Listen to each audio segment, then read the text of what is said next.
Hello and welcome to i.made, the channel that not only tells you that, well, I'm Matt, but that I made a thing. Now this month's video, I'll be showing you what I've been doing, experimenting with some electricity, wood burning. So far, I've made these.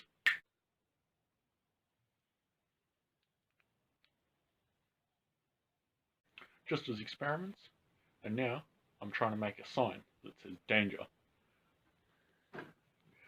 Now, I've cut out this template, just a simple printout. As you can see, I've traced it out some grey lid, and now I'm going to put the solution on the wood, nail in 2 nails here and here, and watch the current run through, hopefully burning.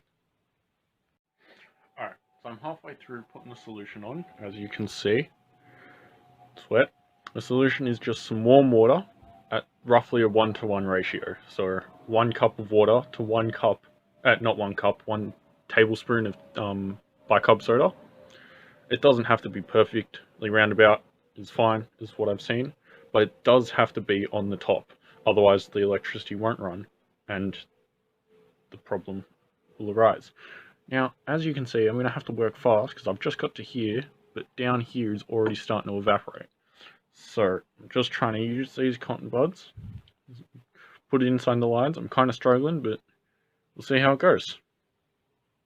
Alright, so I forgot to film the last bit, but you'll get the idea.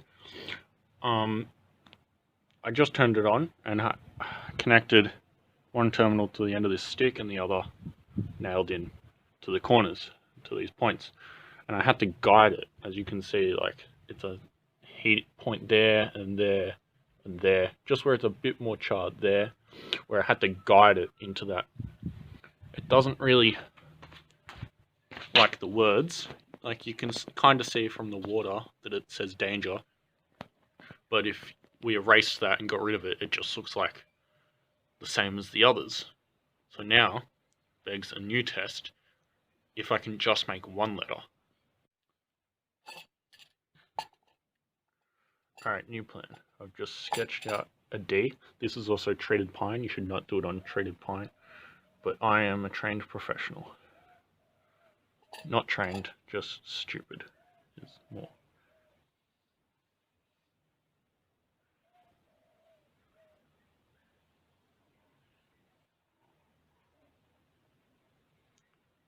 Sorry, kind of focusing on writing here.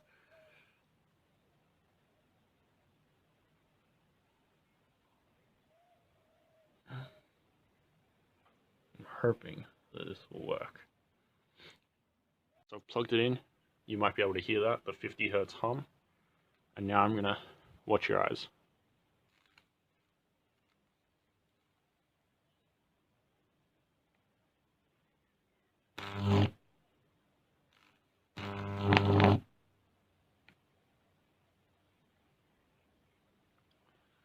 Again, I need more liquid.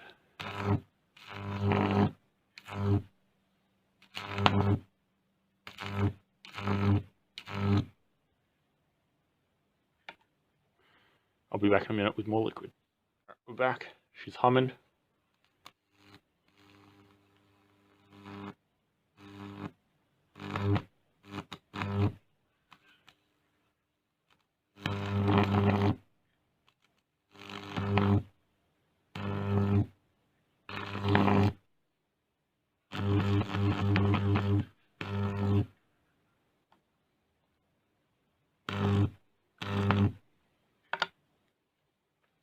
That has not worked as well as I thought, but this is cleaning up to be not too bad. Alrighty, so I got 120 grit sandpaper, and this, time for a time lapse. Alright, well that didn't really last long. Well, what I'm noticing is all of the charm of the wood is starting to, oh, the lights. All of the charm in this piece is from the burn, the blackness of the charring. I'm sanding that out.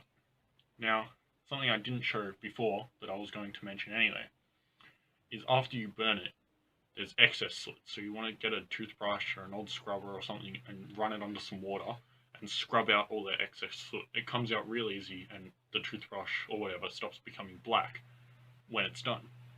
So I've done this to this, and then I started sanding, and now it's just going grey, and it's really not as appealing as it used to be.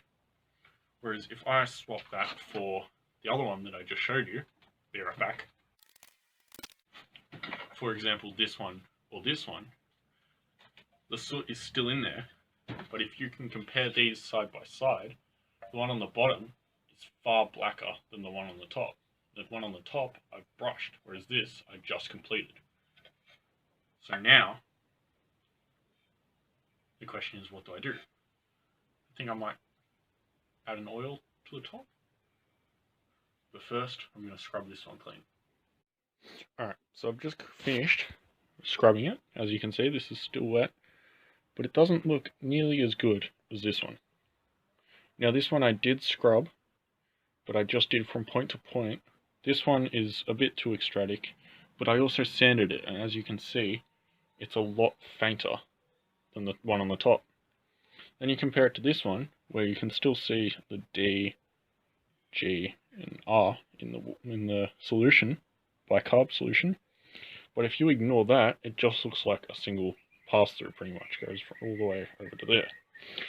So I still need to experiment a bit more with the lettering, but still, this looks very awesome.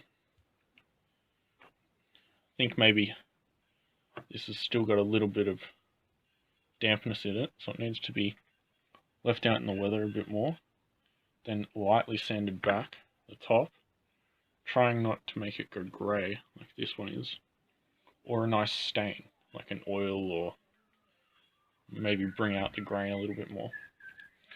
But either way, this one definitely looks far better than these ones and these ones. Alright, now to go over the process of doing it. Whoa, that was weird. Alright, now to go over the process of using the microwave transformer to burn these wood. So firstly, that was the glass. I'm using the original microwave cable. So you take apart a microwave and you should be able to pull out this cable very easily. Wow, that transformer is very hot. Alright, so going around to the other side.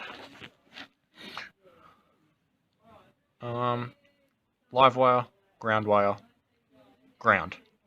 They go into the terminals of the bottom. The bottom coil is the primary.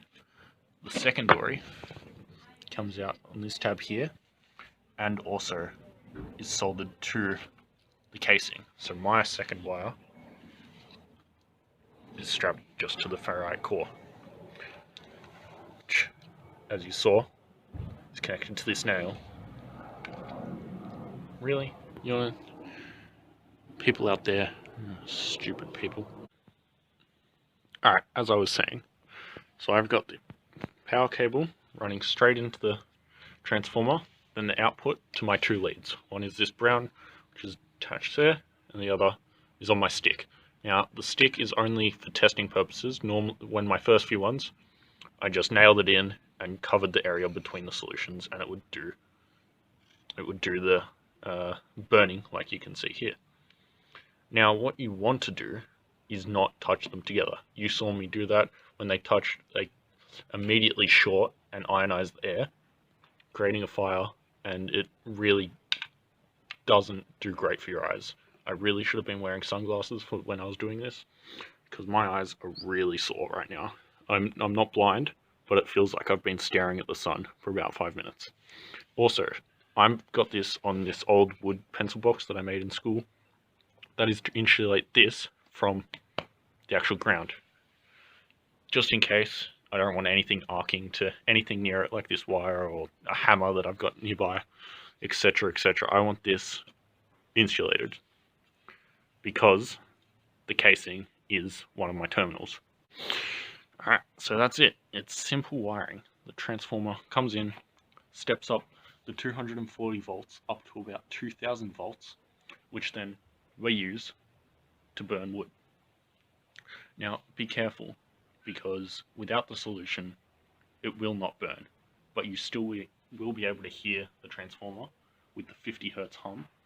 So don't immediately just, start grabbing stuff. Turn things off, put some more solution on, and then it'll be alright. Alright, so now you've seen how I do it. There are safety concerns, as I say. My eyes, again, really sore. Number two, you can hear the transformer humming when you've got it plugged in and the secondary coil isn't connected to anything. That is the 50 hertz hum, so be aware of it. If you nail your hammers in, if you nail your hammers in, if you hammer your nails in and you hear the hum but nothing's arcing, unplug it, wait for the magnetic fields to collapse, put some more solution on, and then, set everything up. It's really, really dangerous. 2000 volts can kill you. 200 volts normal AC can kill you. So be very, very careful. I'm not suggesting do this at home. I'm just saying, if by your own choice you want to do this, be very careful. This is not my responsibility. That's your safety. Wear sunglasses, but have fun. It's a great, great afternoon experiment if you've got an old microwave hanging around. I've got four microwave transformers just from old broken microwaves. I accept them, I take them apart, keep the microwave transformers for experiments like this. Alright, well that's the end of the video. Like, subscribe, comment, whatever. I'll see you in a few weeks when I update you on my current project then.